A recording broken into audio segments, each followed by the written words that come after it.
నమస్తే నమస్తే welcome to big talk. నేను మీ రాజమౌళి. ఏపీ ప్రభుత్వం మెడికల్ కాలేజీ టెండర్ల విషయంలో అనేక కష్టాలు పడుతోంది. ఓవైపు అవినీతి, మరోవైపు వైసీపీ విమర్శలు చూస్తే మరోవైపు టెండర్లు చేసేందుకు ఒక్కరు రావడం లేదు. 4 మెడికల్ కాలేజీలకు టెండర్లు పిలిస్తే ఒక ఆదుకోని మెడికల్ కాలేజీకి మాత్రం కిమ్స్ టెండర్ వేసినట్టుగా ప్రచారం జరిగింది. ఇప్పుడు కిమ్స్ కూడా తాము టెండర్ వేయలేదని ప్రకటించడం ప్రభుత్వానికి షాక్ గురిచేసింది. ఇదే అంశంపై వాటి బిగ్ టాక్లో చర్చిద్దాం.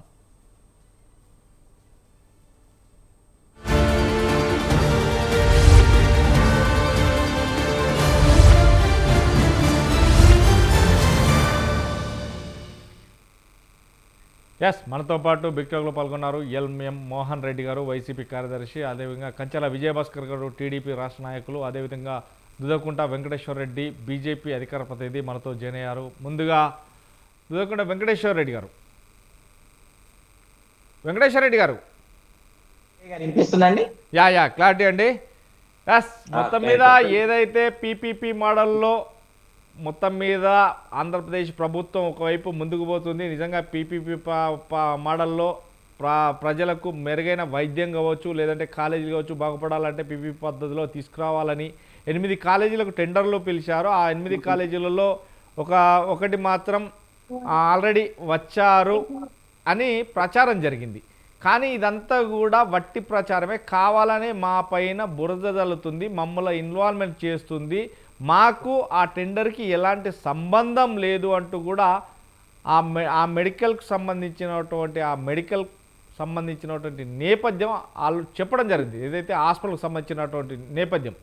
కానీ ఇదంతా కూడా చూస్తుంటే ప్రభుత్వం కావాలనే ఏ ఒక్కరు కూడా రాకపోయినా వచ్చారు అని చెప్తున్నారు అంటున్నారు. ఎలా చూడొచ్చండి నిజంగా? విజయ్ గారు, మీకు అదేవిధంగా చర్చలో పాల్గొన్నటువంటి ఎల్ఎం మోహన్ రెడ్డి గారు, పెద్దలు తెలుగుదేశం నాయకులకు, విజయేంద్ర ప్రసాద్ గారు అందరికీ పేరు పేరున నమస్కారం. అయితే ఈరోజు మా ఆరోగ్య మంత్రి గారు ఈరోజు ప్రకటన కూడా జారీ చేశారు. అది ఏదంటే ఇన్ఫర్మేషన్ అనేది సరిగా లేకపోవడం. మొదట ఈ పీపీపీ ఏదైతే ఈ 4 మార్కాపురము, తర్వాత మదనపల్లి, పులివెందుల, తర్వాత ఆదోని, ఈ ఆదోనికి ఒకటి వచ్చింది. దీని పేరులో మామూలుగా టెండర్లలోనే ఉంటుంది. దీంట్లో మీరు టెండర్ షెడ్యూల్ లో చదివితే దానికి నియమ నిబంధనల్లో వ్యక్తులు కానీ వారు నిర్వహిస్తున్నటువంటి సంస్థలలోని వ్యక్తులు కానీ టెండర్లు వేయచ్చు అనేది స్పష్టంగా ఉంటుంది. ఇది టెండర్ తెలిసిన వాళ్ళందరికీ కూడా బాగా తెలిసిన విషయం. అయితే ఇప్పుడు ఎవరైనా కూడా ప్రారంభంలో ఎవరు వేస్తారు?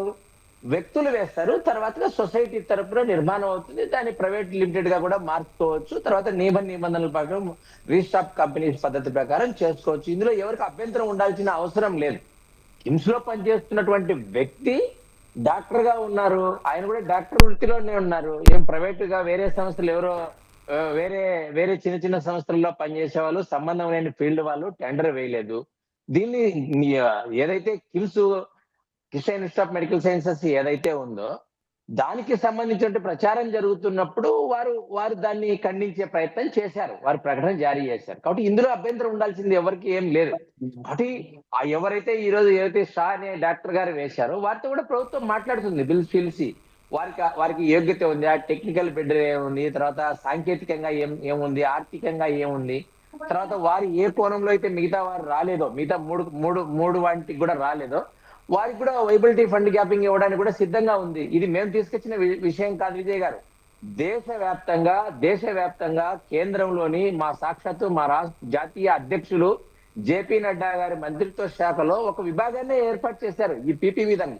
ఇది ఒక పాలసీ మ్యాటర్. దేశవ్యాప్తంగా, ప్రపంచవ్యాప్తంగా అన్ని చోట్ల ఉంది ఇది పీపీపీ విధానం. కాబట్టి మెడికల్ కాలేజ్ సంబంధించి కేంద్ర మంత్రిత్వ శాఖ తరఫున ఒక విధానాన్ని ఏర్పాటు చేస్తారు. అక్టోబర్ నుంచి ఈ రోజు కూడా 2,000 కోట్ల రూపాయల వాటికి కూడా ఆమోదం తెలిపింది. దీంట్లో కేంద్ర రాష్ట్ర ప్రభుత్వ భాగస్వామ్యం కూడా ఉంది.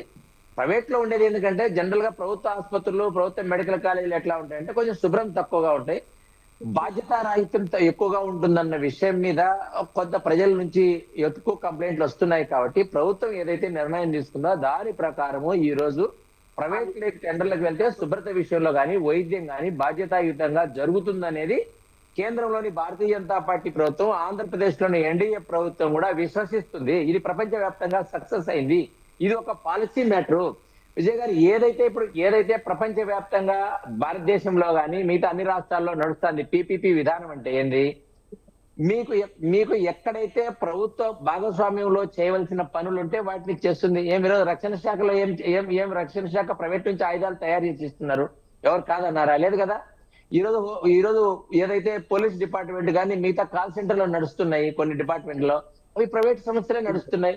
జగన్మోహన్ రెడ్డి గారు ఇది వరకు 108, 104 కు సంబంధించి ఇచ్చినట్టు అవే కదా. తల్లి బిడ్డ ఎక్స్ప్రెస్ ఎక్కడి నుంచి వచ్చినాయి? ప్రైవేట్ భాగస్వామ్యం నడుస్తున్నాయి. అదే జగన్మోహన్ రెడ్డి గారి ప్రభుత్వంలో 2,000 కోట్ల రూపాయల నిధులు ఎందుకు ఇచ్చారు ఆయన పీరియడ్ లో?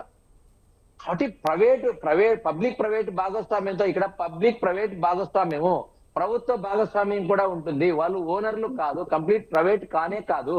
వైద్యం అందించే విషయంలో కానీ, విద్యలో కానీ, రిజర్వేషన్ల విషయంలో కానీ వైఎస్ఆర్ కాంగ్రెస్ పార్టీకి కానీ ఎవ్వరికి కూడా అనుమానాలు ఉంటే నివృత్తి చేయడానికి రాష్ట్ర ప్రభుత్వం అదేవిధంగా కేంద్ర మంత్రిత్వ శాఖను సంప్రదిస్తున్నట్లయితే ఖచ్చితంగా వారికి ఆమోదయోగ్యంగా ఉండే విధంగా కూడా చెప్పడానికి సిద్ధంగా ఉంది ఈ రోజు భారతీయ జనతా పార్టీ కూడా.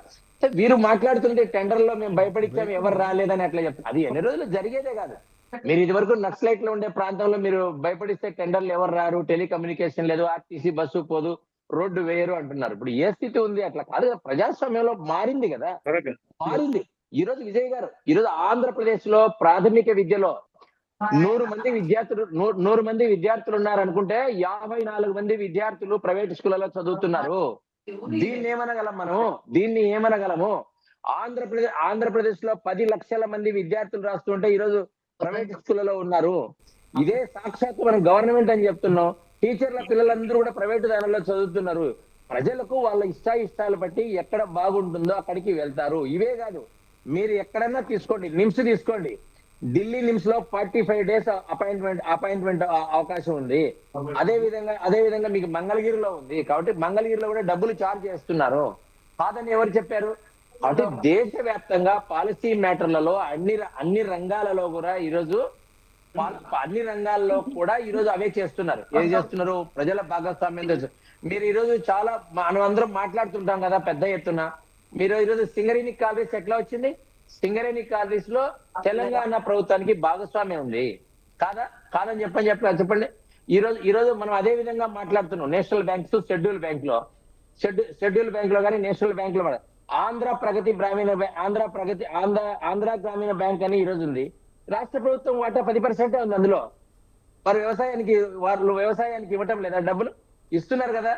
తర్వాత ఇదే విషయంలో మీకు స్వచ్ఛంద సేవా సంస్థలు ఉన్నాయి. చాలా మంది రాయలసీమలో, మిగతా తెలంగాణలో, ఒరిస్సాలో కొన్ని విషయాల్లో చెప్తా ఉంటారు. అనంతపురంలో ఆర్డిటి సంస్థ ఉంది, స్వచ్ఛంద సేవా సంస్థ. మరి వారి ఆసుపత్రులకు కూడా బిల్లులు పే చేశారు మీ సందర్భంలో కూడా. మరి ఎట్లా చేశారు? అవి కూడా ప్రైవేట్ సంస్థలే కదా, అవి కూడా స్వచ్ఛంద సేవా సంస్థలే. సేవాభావంతో చేస్తుంటాయి, లాభ నష్ట రహిత స్థితిలో పనిచేస్తుంటారు. దేశంలోని అన్ని సంస్థలను మనం అనుమానించి అందరినీ బెదిరించే పద్ధతి అనేది ఇది సరైనది కాదు. అనుమానంతో రాష్ట్రంలో ప్రభుత్వాన్ని నడపలేము. ఏదైతే ప్రజలకు ఆకాంక్షలు ఉంటాయో దాన్ని నెరవేర్చడానికి సరిగా కాదు. ప్రజలకు సౌకర్య కల్పన అవసరాలు తీర్చడంలో రాష్ట్ర ప్రభుత్వం, కేంద్ర ప్రభుత్వం కూడా వారికి అనుగుణంగానే తీసుకుంటుంది. ధనంజయ్ గారు ఒక 30 seconds మీకు క్లోజ్ చేస్తారు. ఇప్పుడు ఏదైతే మనం మాట్లాడుతున్నాం ఇవన్నిటిని కూడా సమీక్షించవలసిందే ఈరోజు. ఇప్పుడు నిన్న రైట్, థ్యాంక్ యూ అండి.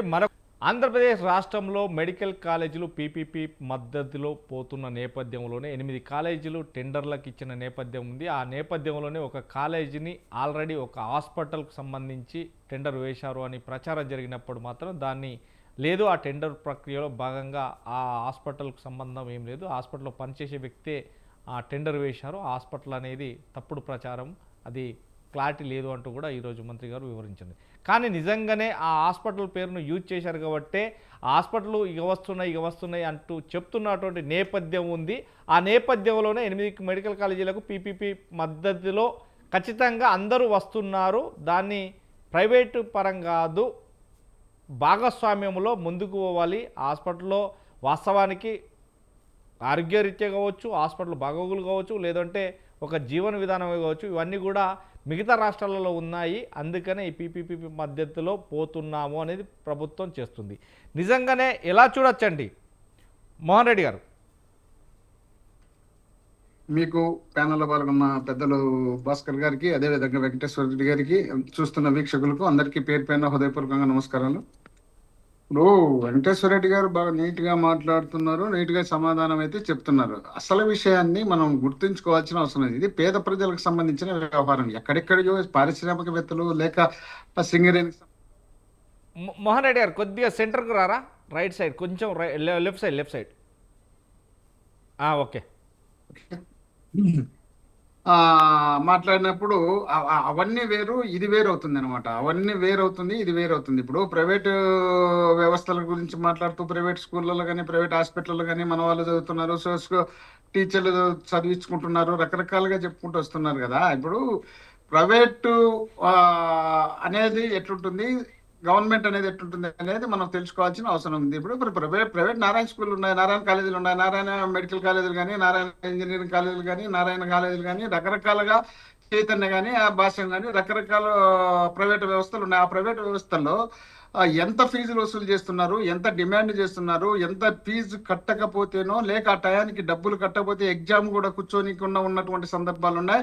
వాళ్ళు ఆత్మహత్యలు చేసుకున్న సందర్భాలు కూడా ఉన్నాయి. ప్రైవేటు వ్యవస్థ ఎట్టుంటుంది అనేది తెలియచి కూడా తెలియనట్టు వెంకటేశ్వర రెడ్డి గారు చెప్తున్నారు. వెంకటేశ్వర రెడ్డి గారు బాగా తెలిసిన విషయం ఏంది, ఎందుకంటే రాయలసీమలో వెనుకబడి ప్రాంతం నుండి వచ్చినటువంటి వ్యక్తి కాబట్టి ఆయనకి ఈ ప్రాంతంలో ఏం జరుగుతుంది, ఎలా ఉంది, ఎలాంటి పరిస్థితులు ఉన్నాయి, ఈ ప్రాంతంలో చదివించుకోలేక, ఆర్థిక స్తోమత లేక కువైట్ కు పంపించి, కువైట్ కు పోయి మహిళలు కూడా కువైట్ లో అక్కడ జీవనం గడుపుతున్నటువంటి సందర్భాలు అనేక రకాలుగా ఉన్నాయి. ఆ విధమైనటువంటి పరిస్థితి ఉన్నటువంటి మన రాష్ట్రంలో ప్రత్యేకించి రాష్ట్ర విభజన జరిగిన తర్వాత మరింత వెనుకబడ్డపోతున్న సందర్భంలో ఇలాంటి పరిస్థితుల్లో ప్రైవేట్ కాలేజీలు తీసుకురావడమే చాలా గొప్ప. ఇప్పుడు ఆయన చెప్పినట్టు కేంద్రం తెచ్చినటువంటి మెడికల్ కాలేజీలు, కేంద్రం నడుపుతున్నటువంటి మెడికల్ కాలేజీలు, కేంద్రం మీదనే మొత్తం పూర్తి ఆధారపడిన కాలేజీలకు సంబంధించి అయితే అవి పీపీపీ ద్వారా చేసుకోమని చెప్తున్నారు.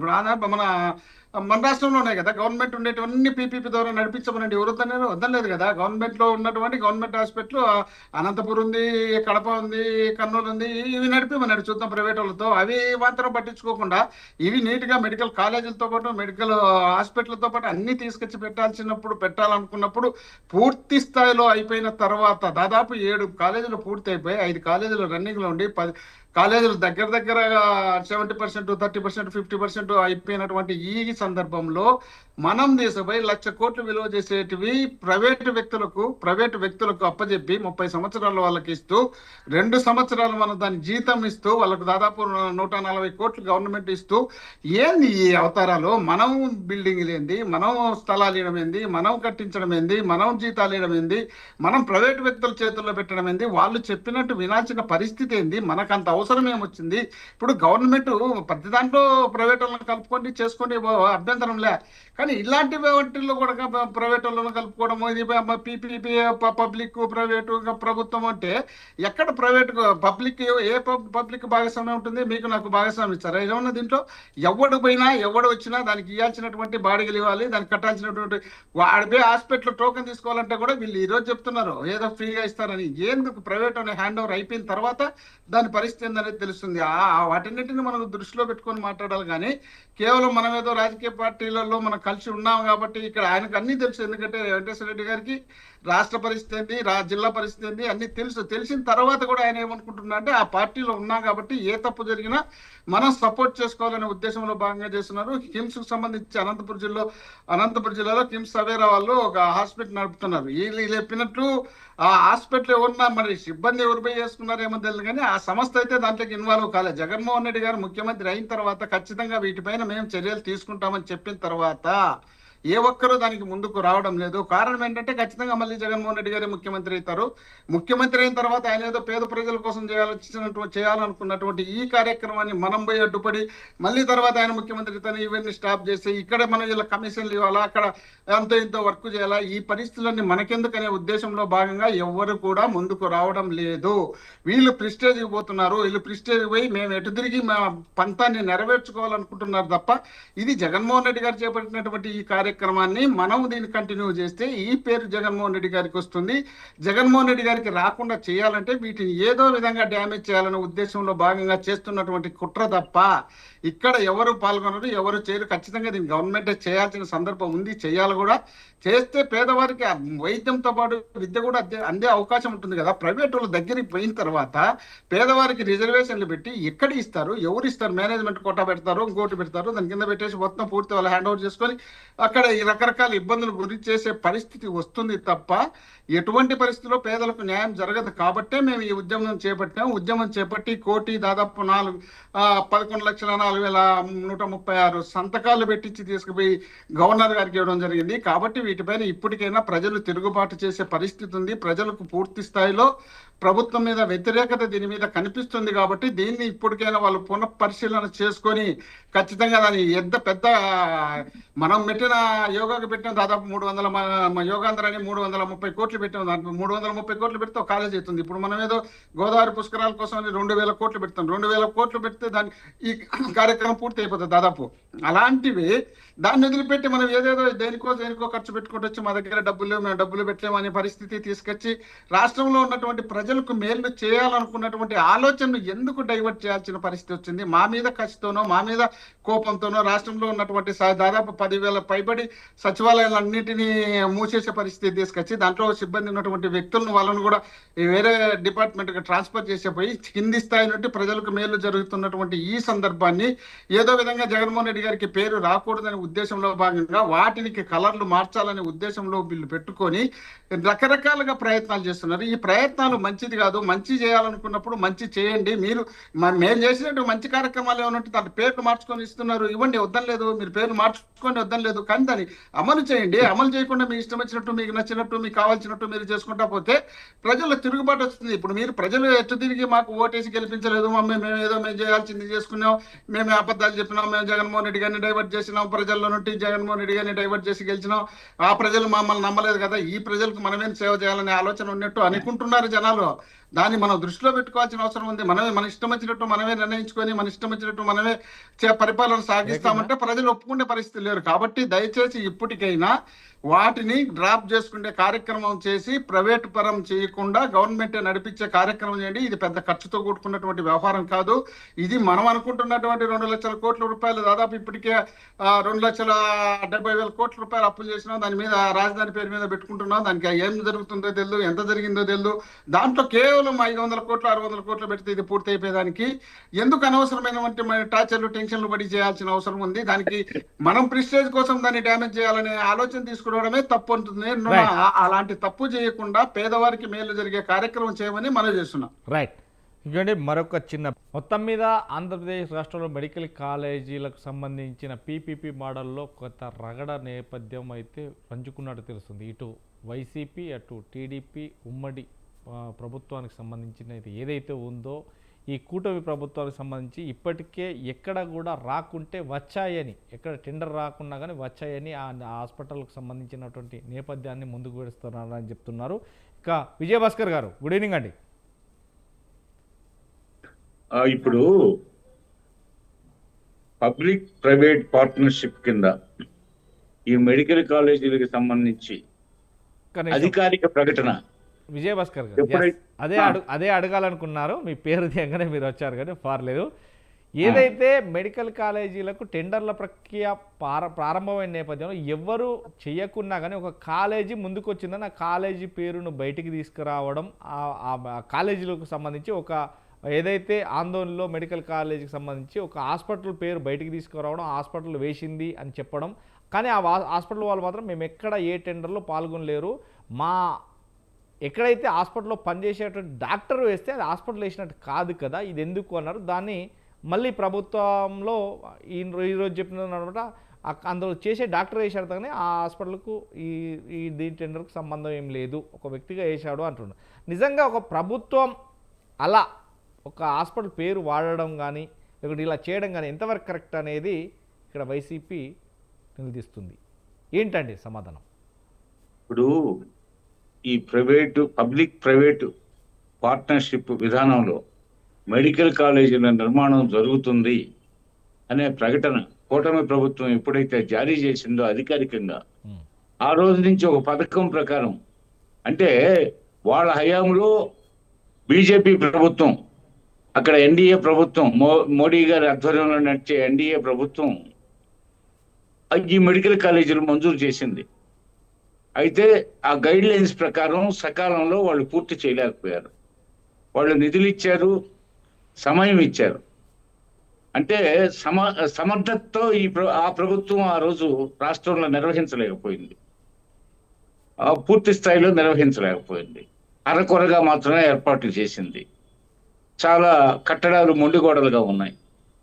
ఈ నేపథ్యంలో కొత్తగా జగన్ ప్లేస్లో రాష్ట్రంలో అధికారంలోకి వచ్చిన కూటమి ప్రభుత్వం ఈ పబ్లిక్ ప్రైవేట్ పార్ట్నర్షిప్ కింద ఈ మెడికల్ కాలేజీలని నిర్మాణాన్ని పూర్తి చేయాలి, కేంద్రం ఇచ్చిన అవకాశాన్ని ఉపయోగించుకోవాలనే ఉద్దేశంతో సోదరులు బీజేపీ మిత్రులు వెంకటేశ్వర రెడ్డి గారు ప్రస్తావించినట్లు ఇది ప్రపంచం అంతా ఉన్న విధానం, భారతదేశం అంతా ఉంది. సరళీకృత ఆర్థిక విధానాల్లో భాగంగా ఆ పివి నరసింహారావు గారు, వాజ్పేయి గారి హయాం నుంచి ఇప్పుడు మోడీ గారి వరకు ఇది కొనసాగుతుంది.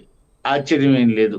ఇది ఇప్పుడు ఇందాక వెంకటేశ్వర రెడ్డి గారు ప్రస్తావించినట్టు అత్యంత రహస్యానికి సంబంధించిన, రక్షణ రంగానికి సంబంధించిన విషయాలు కూడా ఈ త్రిబుల్-పి విధానంలో నడుస్తున్నాయని చెప్పారు. వాస్తవం అది. మరి రక్షణ రంగానికి సంబంధించే త్రిబుల్-పి విధానం అమల్లో ఉన్నప్పుడు మెడికల్ కాలేజీల విషయంలో ఎంతో రహస్యంగా ఉండాల్సిన ఆ రక్షణ రంగమే త్రిబుల్-పి విధానంలో నడుస్తున్నప్పుడు మెడికల్ కాలేజీలని ఆ విధానంలో మనం నిర్మించుకోవడంలో తప్పు లేదనే భావంతో కూటమి ప్రభుత్వం రాష్ట్రంలో వీటి నిర్మాణానికి తలపెట్టింది.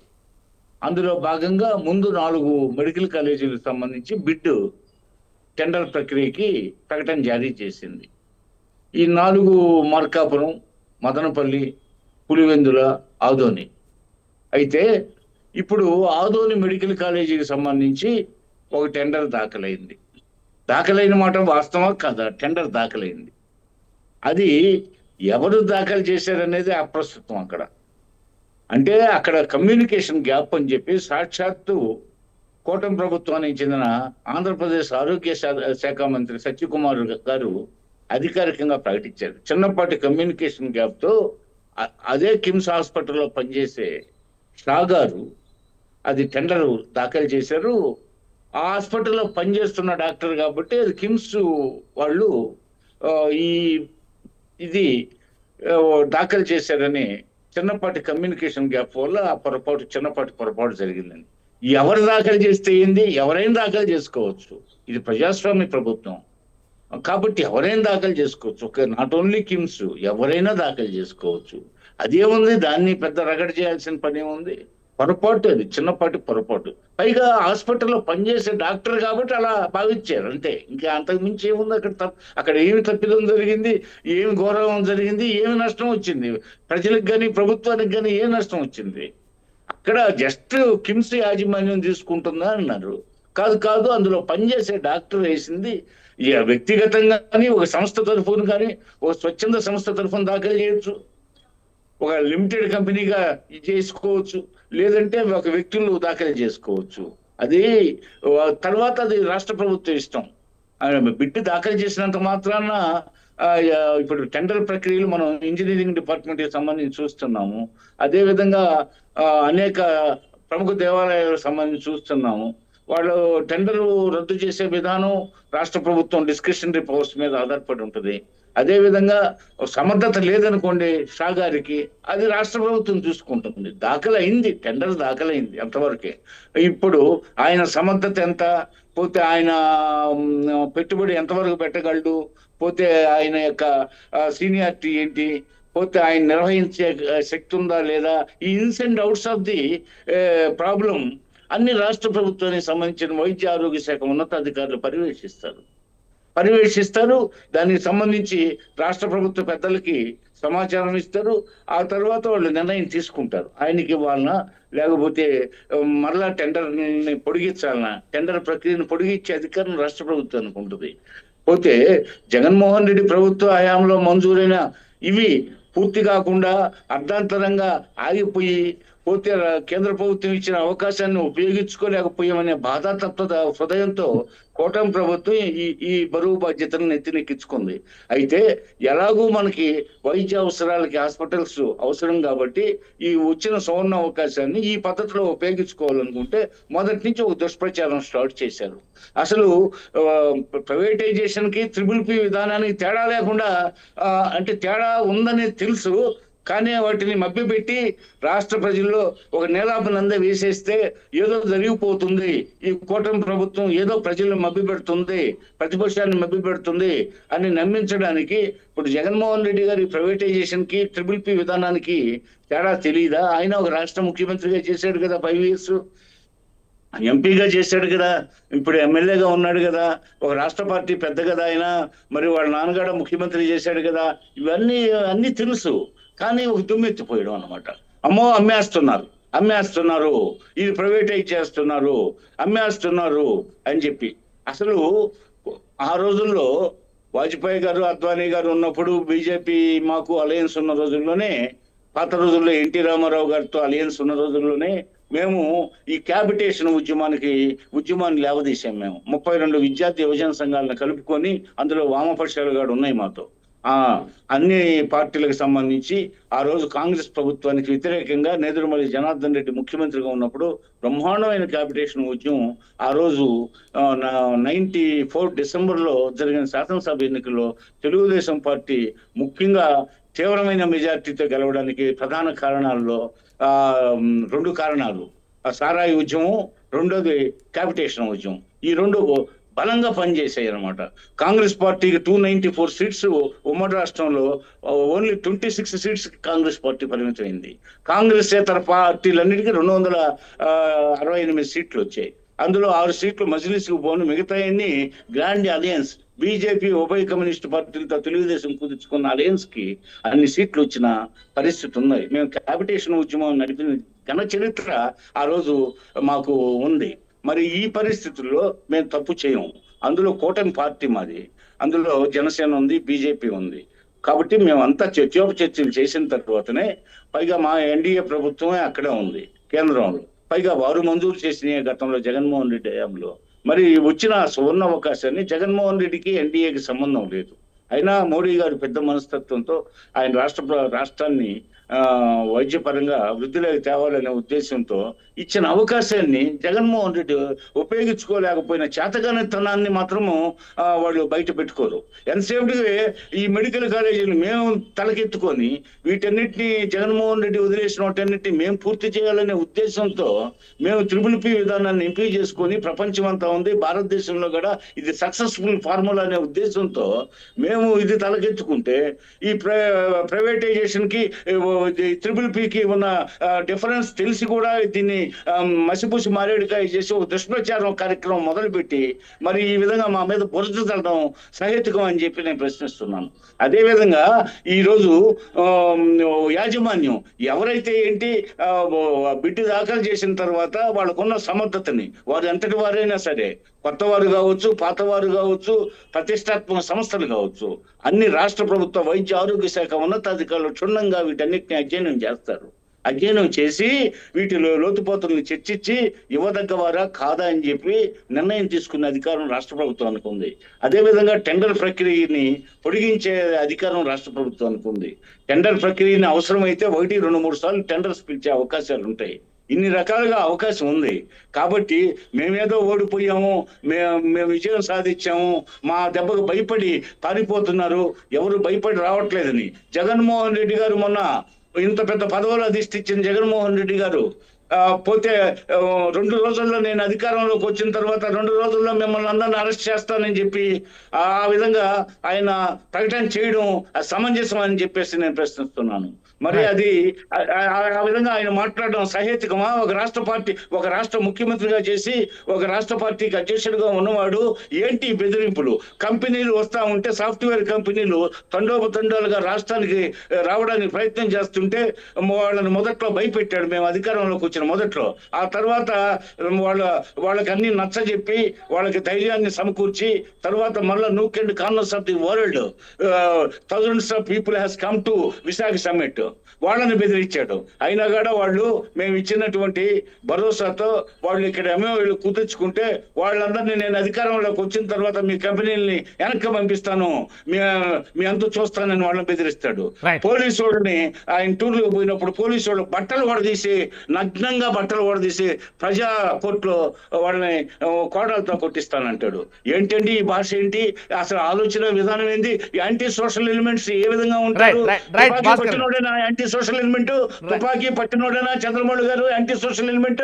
Right. ఈ విధమైన ప్రకటన చేసి శాంతియుతమైనటువంటి ప్రజాస్వామ్య వాతావరణంలో శాంతియుతంగా ఉన్న తీరాంధ్రప్రదేశ్, రాయలసీమ ప్రజల్ని రెచ్చగొట్టి అధికారంలోకి రావాలని, సింహాసనాన్ని అధిష్ఠించాలని చెప్పేసి, తనకు ఉన్నటువంటి సిబిఐ ఈడీ కేసుల్ని మాఫీ చేసుకోవాలని చెప్పేసి, ఇక్కడ రాష్ట్ర ప్రభుత్వాన్ని దోచుకోవాలని చెప్పి సమయం అంతా వెచ్చించినటువంటి జగన్మోహన్ రెడ్డికి ఇది న్యాయమా అని చెప్పి నేను ప్రశ్నిస్తున్నాను. రైట్ ఒక్క నిమిషం. ఏదైతే మొత్తం మీద మోహన్ రెడ్డి గారు, ఏదైతే మొత్తం మీద జగను చేయలేని పనిని ఆ నెత్తిన సారీ రాజమౌళి గారు ఒక్క నిమిషం. అప్పటి వైసీపీ ప్రభుత్వం జగన్ మొయ్యలేని బరువును మాకు ఎత్తారు. ఆ నేపథ్యంలోనే ఇప్పుడు మేము మోస్తున్న దాన్ని తప్పుపడుతున్నారు. ఎక్కడ చూసినా కానీ అతను చేయలేని పనిని మేము చేస్తే అడ్డుకుంటున్నాడు, బెదిరింపులకు గురి చేస్తున్నాడు. మొన్నక్కడ అంటూ ఇలా బెదిరింపులకు గురి చేయడం ఇంతవరకు కరెక్టు. అందుకనే ప్రభుత్వం తిరిగి 11 సీట్లకే పరిమితం చేసింది. ప్రజలు పరిమితం చేశారు 11 సీట్లకే. కానీ ఎక్కడ చేసినా బెదిరింపు ధోరణి ఎక్కడ బాగుపడుతుంది అనే ప్రశ్న మాత్రం నిజంగానే లేవనెత్తుతున్నారు. సో మీ సమాధానం? ఇప్పుడు వెంకటేశ్వర రెడ్డి గారు మాట్లాడాల్సిందంటూ నాకు ఇచ్చిన సంతోషం. కొంచెం నేను మాట్లాడినాక ఆయన మాట్లాడతారు, కొంచెం డిస్టర్బ్ చేయకుండా ఉంటే సరిపోతుంది. 100% కొంచెం లెఫ్ట్ గుండి మాట్లాడు. ఇప్పుడు మేము బెదిరిస్తున్నాం, మేము టెండర్లకు రావద్దని బెదిరిస్తున్నాం. మేము దేనికోసం బెదిరిస్తున్నాం? మా సొంత కోసమా, మా అవసరాల కోసమా, మా పార్టీ కోసమా, మా పార్టీ నాయకత్వం కోసమా, మా కార్యకర్తల కోసమా? మేము చేస్తున్నది ప్రజల కోసం సార్. మేము చేయలేకపోవడం ఏంది? మేము 5 కాలేజీలు పూర్తయి రన్నింగ్ లో ఉన్నాయి. 2 కాలేజీలు ఈ రోజు రేపు ఓపెన్ చేయాల్సిన సందర్భం వచ్చినప్పుడు గవర్నమెంట్ మారిపోయింది. 10 కాలేజీలు 70% 50% పూర్తి అయిపోయినాయి. అలాంటి కాలేజీల్లో మీరు పూర్తి చేయలేని పరిస్థితిలో మీరు వచ్చి మేము చేతగాక మేము పీపీపీకి ఇచ్చేసినామని చెప్పి మీరు చెప్పుకుంటా పోయి మాకు జగన్మోహన్ రెడ్డి గారు వచ్చినారు అడ్డుపడుతున్నారు, మేము జగన్మోహన్ రెడ్డి గారు వచ్చి ఎట్లా మీరు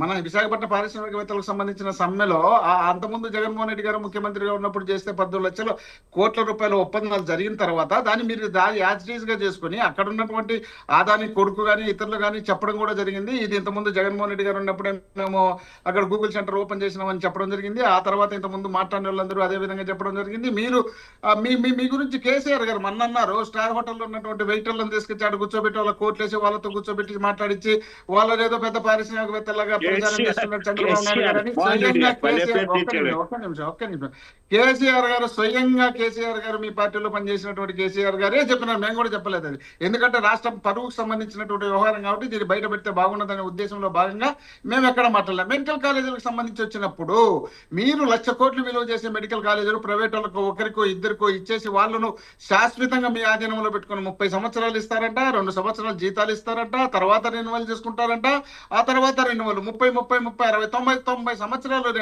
ఎవరికో హ్యాండ్ ఓవర్ చేస్తే ఆ భూములు వాళ్ళే అమ్ముకోవచ్చు, హాస్పిటల్ వాళ్ళే అమ్ముకోవచ్చు, కాలేజీలు వాళ్ళే అమ్ముకోవచ్చు, సీట్లు వాళ్ళే అమ్ముకోవచ్చు, ట్రీట్మెంట్ కూడా వాళ్ళు ఇష్టం వచ్చినట్టు చేసుకోవచ్చు. ఈ విధమైనటువంటి పద్ధతి మంచిది కాదు అనే ఉద్దేశంలో భాగంగా ఈ రాష్ట్రంలో ఉన్నటువంటి పేదవారికి అందరికీ వైద్యము విద్య అందాలనే ఉద్దేశంలో భాగంగా జగన్మోహన్ రెడ్డి గారు దీనిపైన సీరియస్ గా తీసుకొని మీరు అనవసరమైన దాంట్లో తల దూర్చినారంటే మీ పైన ఖచ్చితంగా కేసు ఉంటుంది. మేము ఇంత ప్రతిష్టాత్మకంగా తీసుకొని చేసినటువంటి ఈ కార్యక్రమానికి 1929 వరకు ఈ రాష్ట్రంలో కేవలం 1929 అనుకుంటా కదా, 1929 వరకు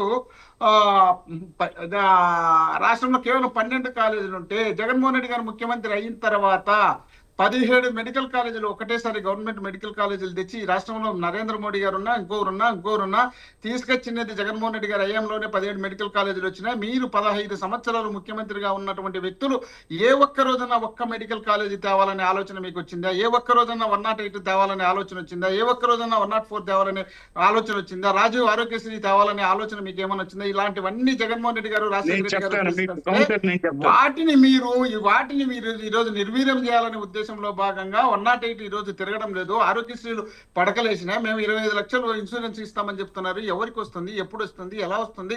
వాళ్ళందరూ ఆ ఇన్సూరెన్స్ వర్తించేది ఎప్పుడు? వాళ్ళందరూ బాగుపడేది ఎప్పుడు? అనవసరమైనటువంటి ఇబ్బందులు ప్రజలకు గురి చేయొద్దయ్యా. మీకు అవకాశం ఇచ్చినారు. అవకాశం 164 సీట్లతో గెలిచినటువంటి పెద్ద మనుషులు మీరు బ్రహ్మాండంగా పరిపాలన చేసి మళ్ళీ వచ్చి మీరే కూర్చొని మాకు అభ్యంతరం లేదు. రాష్ట్ర ప్రజలకు అన్యాయం చేయదు, రాష్ట్ర ప్రజలకు మేలు చేసే మాకు ఎలాంటి అభ్యంతరం లేదనే ఉద్దేశంలో భాగంగా మేము బెదిరిస్తున్నామని పారిశ్రామికవేత్తలకు మేము బెదిరించినామంట. పారిశ్రామికవేత్తలు మమ్మల్ని చూసి పారిపోతున్నారంట. మీరు బెదిరించినారు, మీరు ఇది తప్పని చెప్పినారు. మేము తెచ్చినటువంటి ప్రతి దాన్ని మీరు విమర్శించినారు, దాన్నే ఈ రోజు మళ్ళీ ఫాలో అవుతున్నారు.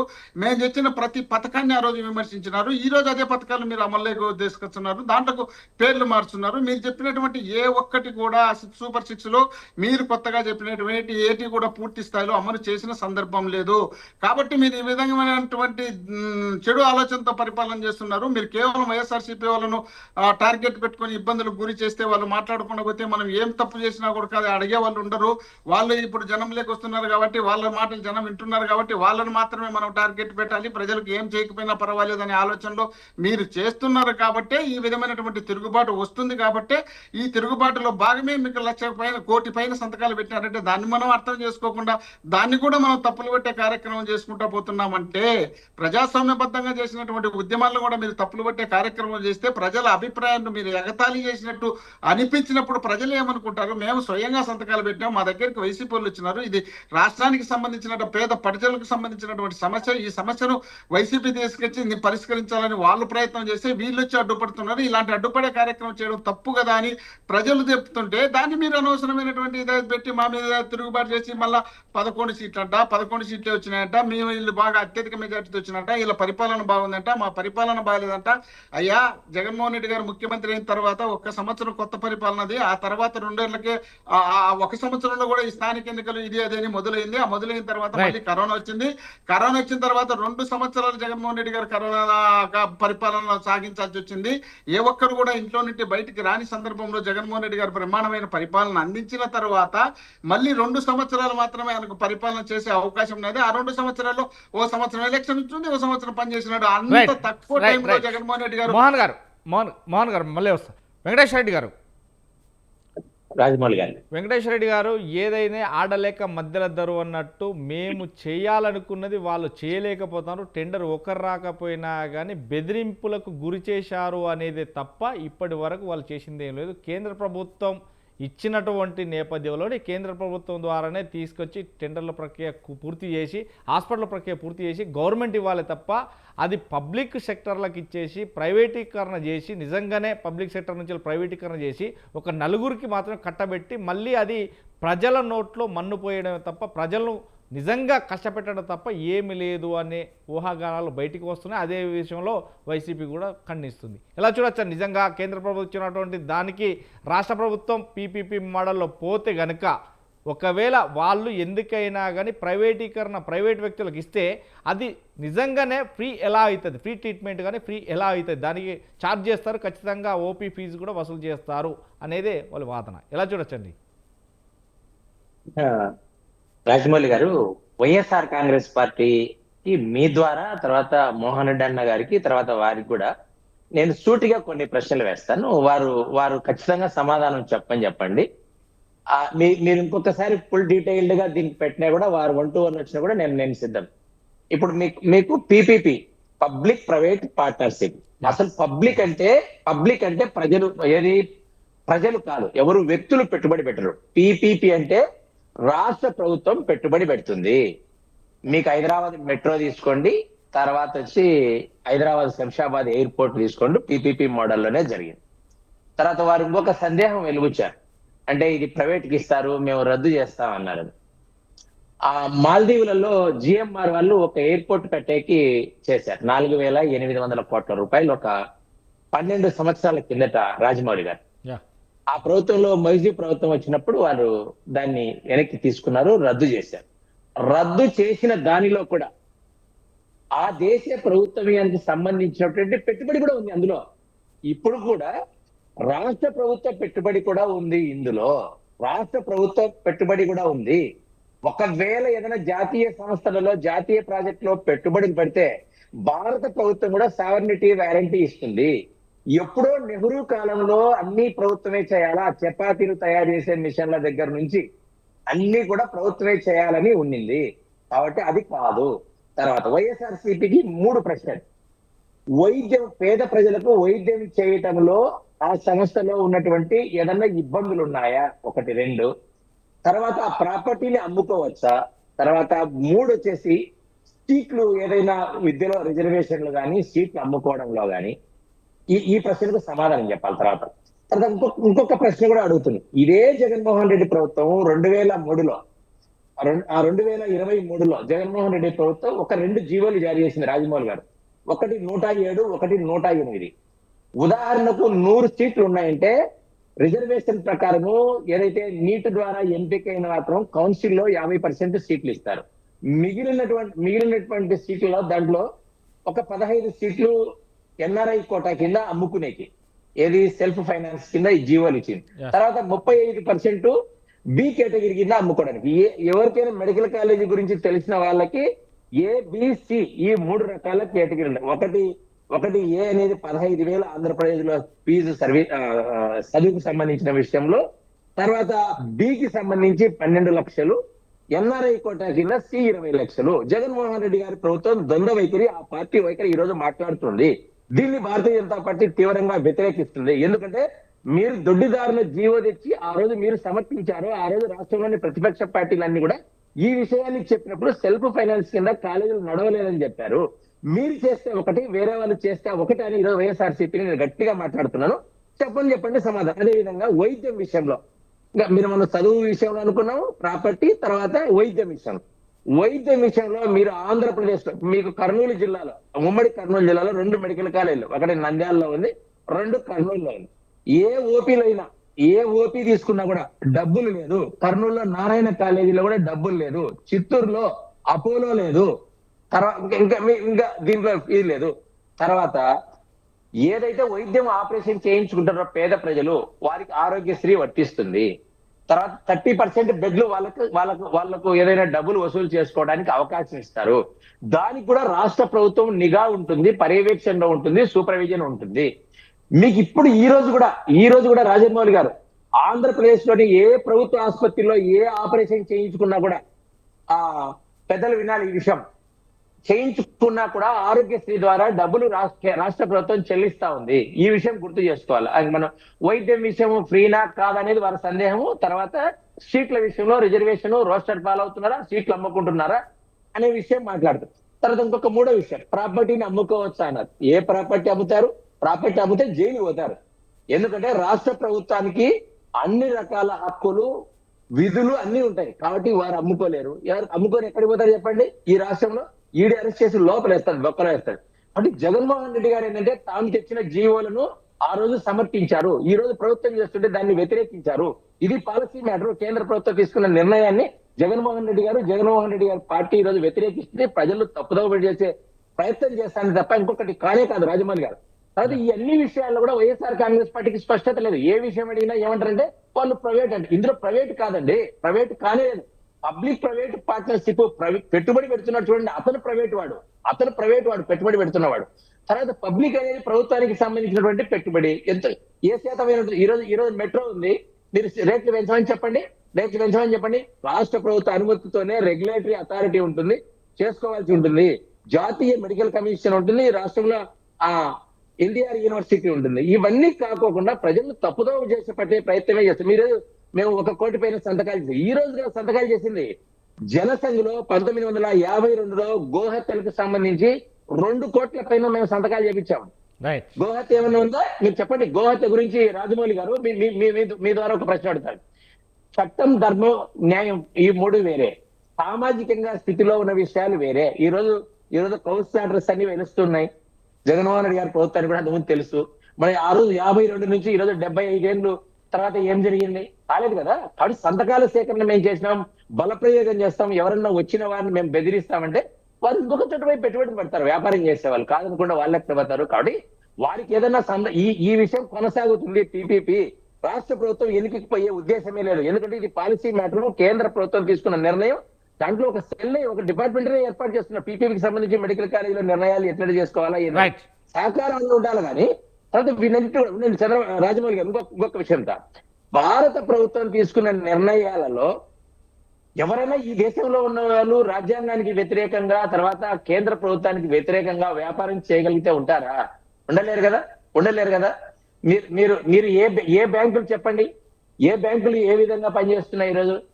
కేంద్ర ప్రభుత్వ రిజర్వ్ బ్యాంక్ రెగ్యులేటరీ అథారిటీ చేస్తా ఉంది. దీనికి కూడా regulatory authority, national medical council ఉంటుంది, కమిషన్ ఉంది, చేస్తుంది. అంటే వైఎస్ఆర్ కాంగ్రెస్ పార్టీ పెట్టుబడులు పెట్టే వాళ్ళను దౌర్జన్యంగా భయపడిచ్చే ప్రయత్నం చేస్తుంది. అదే విధంగా ఎవరన్నా రాకపోతే వాళ్ళు ఎందుకు వెంకటేశ్వర గారు మళ్ళీ కుదురుతుంది మీ దగ్గరకు వస్తా. ఎస్ విజయభాస్కర్ గారు, ఎస్ మేము చేయలేని పని వీళ్ళు చేసి చేతులు దులుపుకుందామనే ప్రక్రియలో మొదలుపెట్టి పీపీపీ మోడల్లో ఒక నలుగురికి మాత్రమే అప్పజెప్పడానికే ఈ మెడికల్ కాలేజీల టెండర్లు, అది కూడా దొడ్డిదారిన ఎవరో పేరు చెప్పి ఎక్కడనో చేస్తున్నారు తప్ప అదంతా కూడా గవర్నమెంట్ సొత్తును కాజేయడానికి, అదేవిధంగా ప్రైవేటీకరణలో భాగమే ఇదంతా కూడా చేతులు దులుపుకోవడానికి తప్ప వేరే లేదు అని వైసీపీ ఆరోపిస్తుంది. నిజంగా ఒకవేళ ఆ నలుగురి కోసమే ఈ మెడికల్ కాలేజీలు పీపీపీ ద్వారా ప్రత్యేకంగా చేయనున్నారా ఏంటి? ఇప్పుడు పుట్టన బిడ్డకి పేరు పెట్టినట్టుంది వైసీపీ వైఖరి. ఇప్పుడు ఊహాజంతి విషయాలతో వాళ్ళు కాలం వెళ్ళదీస్తున్నారు. ముందు వాళ్ళ కేడర్ జారిపోకుండా ఉండేదానికి ఇవన్నీ కోటి సంతకాల ఉద్యమం అంటారు. కోటి సంతకాలు కాదు, ఈ కోటి అంతకాలు, కోటి పంపకాలు. అంటే రాష్ట్రంలో 5 కోట్ల మంది పైగా ప్రజలు ఉన్నారు. అందులో చిన్నపిల్లలను మినహాయిస్తే 4.5 కోట్ల దాకా, పైన 4.30 కోట్ల దాకా వయోజనులు ఉన్నారు. వీళ్ళు కోటి మంది చేత సంతకాలు అన్నారు, అవి ఫోర్జరీ సంతకాలు. సరే, వాళ్ళు చెప్పిందే నిజం అనుకున్నా కూడా సుమారు 4 కోట్ల మంది మా వైపు ఉన్నారనే అర్థం కదా. వాళ్ళు కోటి మంది అనేది వాళ్ళు చెప్పే మాటల ప్రకారం నిజం అనుకున్నా ఇంకో 4 కోట్ల మంది మా వైపు ఉన్నట్టే కదా. మరి వాళ్ళు వాళ్ళ విధానానికి మద్దతు లేదనే కదా దాన్ని బట్టి. అదే కాకుండా సింపుల్ గా అర్థం చేసుకోవాలంటే, ఇప్పుడు మనకు పొలం ఉంటుంది, వ్యక్తులకు పొలం ఉంటుంది. వాళ్ళు వృత్తులయ్యో లేకపోతే దీర్ఘకాలిక రోగగ్రస్తులయ్యో పెట్టుబడులు పెట్టలేకనో లేకపోతే చేసే వస్తు లేకనో వాళ్ళ పొలాలు కౌలుకి ఇచ్చుకుంటారు, పాలికి ఇచ్చుకుంటారు. అంటే దాని అర్థం ఏంటి? పొలాన్ని బీడు పెట్టకూడదు, బీడు పెడితే అది మంచి పద్ధతి కాదు. ఆ పొలాన్ని సేద్యయోగ్యంగా ఎల్లకాలం ఉంచాలా, సతత హరితంగా మన పొలాలు ఉండాలా, దానివల్ల మనం లబ్ధి పొందాలా అనే ఉద్దేశంతో ఇక్కడ అదే పద్ధతి. ఏంటి ఇప్పుడు ఈ మెడికల్ కాలేజీలకు వాళ్ళు పెట్టుబడులు పెడతారు, 30 సంవత్సరాల పాటు వాళ్ళ అజమాయిషీలో ఉంటాయి. పోతే నియంత్రణ ఎవరిది? రాష్ట్ర ప్రభుత్వంది. ఏ మార్గదర్శకాల ప్రకారం వాళ్ళు ఈ మెడికల్ కాలేజీలు నిర్వహించాలా? ప్రభుత్వ మార్గదర్శకాల ప్రకారం. అదేవిధంగా ప్రభుత్వ అధికారుల నిత్యం తనిఖీల ప్రకారం. అలా రాష్ట్ర ప్రభుత్వ నిఘా నియంత్రణలో ఎప్పుడు ఈ మెడికల్ కాలేజీలు ఉంటాయి. 30 సంవత్సరాల తర్వాత ఆటోమేటిక్ గా రాష్ట్ర ప్రభుత్వ అధీనంలోకి వచ్చేస్తాయి. అలాగే ఇంతకు ముందుగా నేను ప్రస్తావించినట్లు మన పొలాలు ఏ విధంగా బీడు పడకూడదో, మన పొలాలు బీడు పడకుండా మళ్ళీ మనకి ఆదాయ వనరుగా ఎలా ఉండాలో, ఇక్కడ ఆదాయ వనరు అనేది ప్రజలు, ఇక్కడ ప్రభుత్వం వీళ్ళ ద్వారా పెట్టుబడులు పెట్టించి భవనాలు కట్టించి పోతే వాళ్ళకి స్వాధీనం చేసి నిరంతర నియంత్రణ ద్వారా నిఘా ద్వారా పర్యవేక్షిస్తూ తర్వాత 3 దశాబ్దాల్లో వాటిని స్వాధీనం చేసుకోవడం. అవి పర్లు పోలు ఎట్లా అవుతాయి?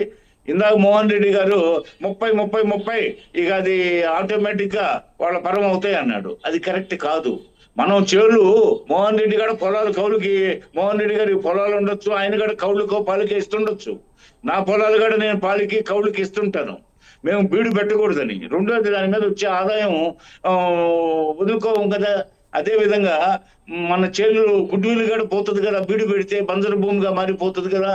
అందువల్ల అదేవిధంగా కేంద్ర ప్రభుత్వం మంజూరు చేసిన మెడికల్ కాలేజీలు వాళ్ళ అసమర్థత వల్ల, అశక్తత వల్ల సకాలంలో పూర్తి చేయలేక పోతే ఆ పరిస్థితుల్లో ఈ రాష్ట్ర కూటమి ప్రభుత్వం తలకెత్తుకొని ఈ సువర్ణ అవకాశాన్ని ఉపయోగించుకోవాలని చెప్పేసి ఇప్పుడున్న డెవలప్మెంట్ ఆస్పెక్ట్స్ లో అనేక కోణాల్లో అనేక అభివృద్ధి కార్యక్రమాల వైపు దృష్టి మళ్లించిన నేపథ్యంలో ప్రపంచం అంతా, భారతదేశం అంతా సక్సెస్ఫుల్ ఈ పాలసీని తీసుకొని నిర్మాణం తలబెట్టడానికి టెండర్లు పిలిస్తే వాళ్ళందరిని అరెస్ట్ చేస్తాం, 2 రోజుల్లో అరెస్ట్ చేస్తాం, మీరు వచ్చి బిడ్స్ చేస్తే అని చెప్తే ఇంతకంటే యాంటీ సోషల్ స్టేట్మెంట్ ఏముందండి?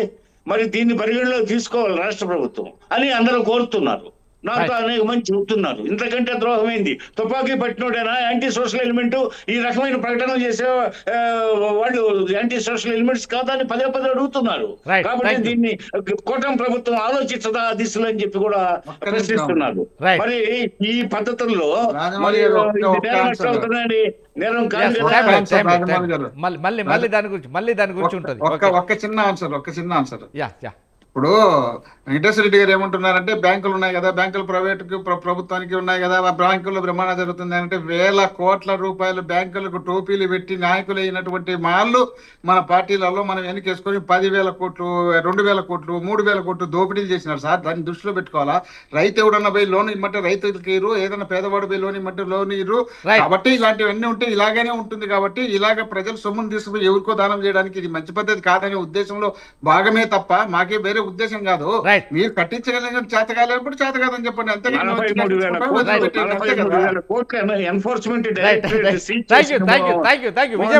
విజయభాస్కర్ గారు, మోహన్ గారు, థ్యాంక్ యూ వెరీ మచ్ అండి. మొత్తం మీద ఈరోజు బిగ్ టాక్ లో పాల్గొన్నటువంటి మోహన్ రెడ్డి గారికి, అదేవిధంగా కంచెల విజయభాస్కర్ గారికి, వెంకటేశ్వర గారికి థ్యాంక్ యూ వెరీ మచ్ అండి. మరో బిగ్ టాక్ తో మళ్ళీ కలుద్దాం. చూస్తుండండి స్వతంత్ర టీవీ. Thank you.